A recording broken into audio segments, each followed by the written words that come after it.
மாவட்டம் திட்டக்குடி அருகே கள்ள நோட்டு அச்சடிக்கப்பட்ட விவகாரத்தில் தலைமறைவாக இருந்த கள்ள நோட்டு கும்பலைச் சேர்ந்த கமல் சென்னையில் கைது செய்யப்பட்டிருக்கிறார். இது பற்றின மேலும் விவரங்களை செய்தியாளர் சசிதரன் வழங்கிட கேட்கலாம்.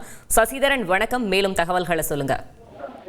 போலி நோட்டு, அதாவது கலர் ஜெராக்ஸ் கும்பலை சேர்ந்த முக்கிய நபரை ஒருவரை சென்னையில் வைத்து போலீசார் கைது செய்திருக்கிறார்கள். கடலூர் மாவட்ட தனிப்படை போலீசார் கைது செய்து அவரை அழைத்து சென்றிருக்கிறார்கள். இதுவரை இந்த வழக்கில் 7 பேர் கைது செய்யப்பட்டிருக்கிறார்கள். திட்டக்குடி அருகே கலர் நோட்டு கும்பலை போலீசார் கண்டதும் அவர்கள் தப்பி ஓடிய நிலையில அவர்கள் வைத்திருந்த அந்த colour xerox machine, air pistol, walkie talkie, colour note அச்சடிக்க பயன்படுத்திய பேப்பர் பண்டல்கள் என பல பொருட்களை அங்கு பறிமுதல் செய்தனர். அப்போது 83,000 ரூபாய் கள்ள நோட்டு இருப்பதும் அங்கு கண்டுபிடிக்கப்பட்டது. அதையும் போலீசார் பறிமுதல் செய்து தீவிரமாக தேடி வந்தனர்.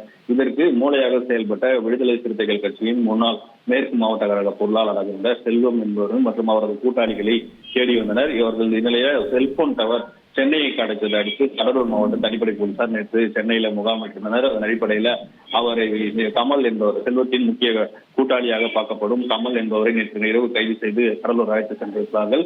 அவர் பயன்படுத்திய சொகுசு கார் ஒன்றை பறிமுதல் செய்திருக்கிறார்கள். ஏற்கனவே 6 பேரை கைது செய்திருந்த நிலையில் சென்னையில் பதுங்கியிருந்த முக்கிய குற்றவாளியான கமலை பொதுக்காக கைது செய்திருக்கிறார்கள்.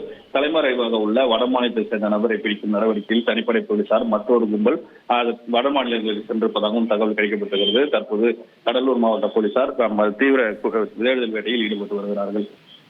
தகவல்களுக்கு நன்றி சசிதரன். செய்திகளை உடனுக்குடன் தெரிந்து கொள்ள உடனே சப்ஸ்கிரைப் பண்ணுங்க.